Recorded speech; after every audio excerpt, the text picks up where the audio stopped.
What I like about dropshipping though, bro, is the fact that a lot of the skills translate to They do 100%. other Because I was businesses. doing the drop shipping, I'm in my sales job. I'm Shopify, knowing the liquid code, knowing these things like that, knowing how to run ads on Facebook, knowing all this stuff, contacting theme pages, shit like that.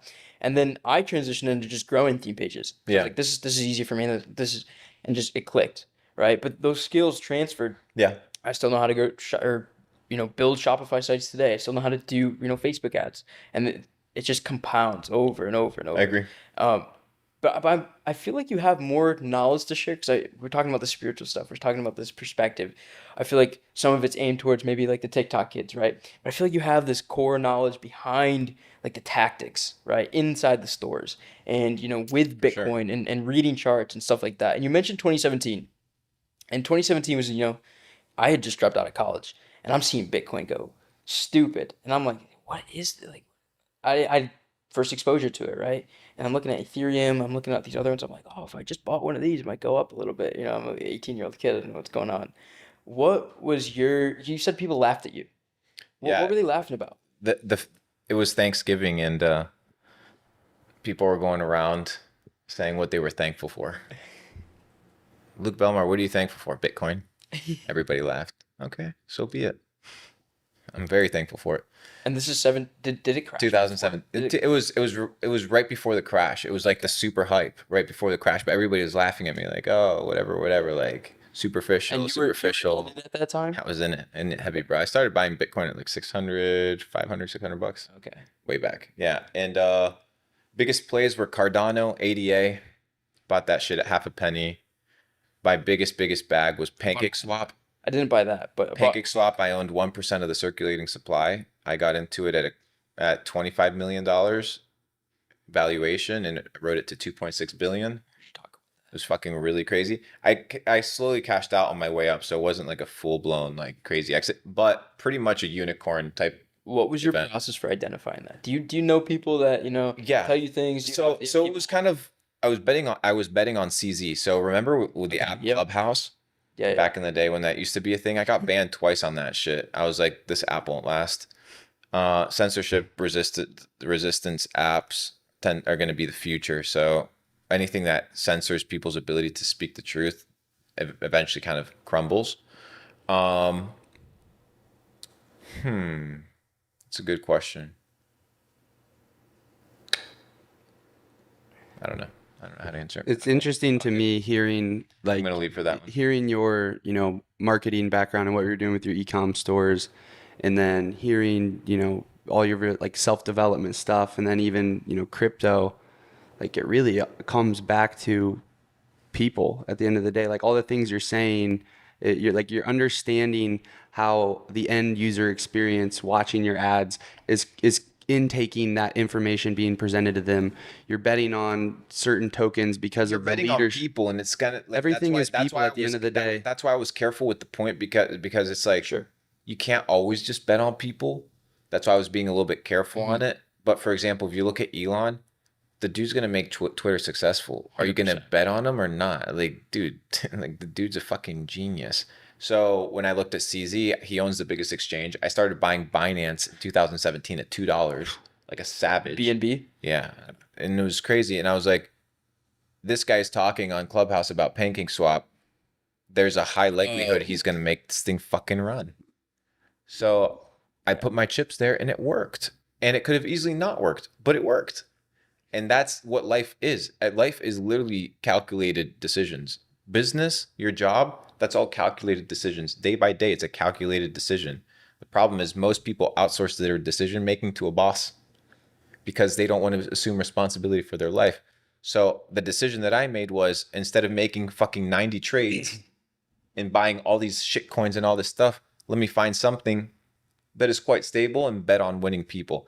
I was a little bit careful about answering like the betting sure. people point because you don't always want to be looking at other people as your vehicle for running a bag. No. But it is also the case that it is possible. I mean, look at the other side. I was more Look at the antithesis of Bet it. on SBF. SBF. If you look at SBF, right? Yeah. That's why I was I was careful more so- because more it so could asking- easily backfire. Yeah. What made you aware of it? It's kind of, and that seems to be answered by like Yeah. you. The Clubhouse and literally just going in there and asking. Yeah. And you hear the guy and he's like, oh, well, I don't know who the team is, but we're in contact with them. The bull run is starting. The shit's worth 25 million. I understand how tokens run because I saw 2017, those shits ran up to billions of dollars. So you just have to be able to get in. And I cashed out most of my pancake swap between $26 and $36, most of it, when one of the owners of FaZe Clan hit me up and was like, what is Safe Moon? And I was like, nah, bro, fuck this shit. I'm out. Because it was taking place as it thrived on the Binance Smart Chain, which told me it was it was hitting climax point. When a dude that games and has nothing to do with crypto starts asking me about it. That's a big cue for everybody on the next bull run. The moment people start mentioning it, get out or start taking positions out. Why? Because the bankers, the elite, the financiers, the venture capital, they are already in at the bottom. When they start spreading the news, is for them to create what? They're trying to create liquidity and market demand to offload their bags. How they offload their bags, how much they can hype it and run it up is really dependent on the cycle and on the system and the money that's being printed. Again, another one, if the United States gets more money circulating, the markets are going to pump. They make their way into the market. Like there's various cycles that you can start paying attention to on the macro. So and they tend to repeat themselves. if you're someone that wants to run up a bag in crypto on the next run, what are you doing? Right, what I'm doing right now is starting. If I'm a newbie, there's people can just look up an article that I wrote, the 11 books that made me rich, and just Luke Belmar, 11 books that made me rich on Google. Just type it, and I just very simple list the 11 books that I attribute a very big portion of skill set or money making mindset that everybody should read. So those are like the 11 foundational books, and people can look at the list there. That's where I would start. Number 2 is figure out what type of lane in business I want to take. So you can take one of 3 lanes: digital product, physical product, or service. Service, a lot of time involved in sweat equity, right? But the startup cost is low. Product, you're going to have inventory, supply chain, a lot more logistics, but has a decent ability of scalability. And you also have the ability to use TikTok organic as a means of traffic for a physical product. And then you have your digital product, which is similar to the physical, but with no inventory, everything's happening online. I would recommend people find a product that they can provide value in or sell in the marketplace in one of those 3 areas: services, physical products, or digital products. Figure out how to make money in one of those lanes. Do not spend that money, right? Because that money is income earned, right? And income earned is money that gets invested. It's a tool. The money that you make from your work is not money that gets spent. That's why when I go with other people that, let's say, can't afford a $20,000 watch, to buy a $20,000 watch, to them it feels like a lot. Why? Because they earned it with their time, the hours. Because they calculate it not on the dollar amount, but on the amount of time that it would take them to earn that. So they're calculating based off of time, but so am I. So if it took me 1 hour or 2 hours or a day to make that 20,000, I'm like, oh, sounds good. 1 day worth of work. I got the Rolex. Yeah. Whereas another person's like 60 years worth of work to get the Rolex. They're going to perceive it as intrinsically more valuable and a bigger deal. So what I need to do is, how can I maximize my output by reducing the amount of input? And the way I'm going to do that is by hustling in a vacuum of time, right? Working really hard, deploying that money so that money multiplies, cashing out in a generous way, in a way that you're not greedy. Generous, what do I mean by generous? Generous with yourself. You cash out and you put money in the bank. You don't leave it in the house playing. That's what generous means.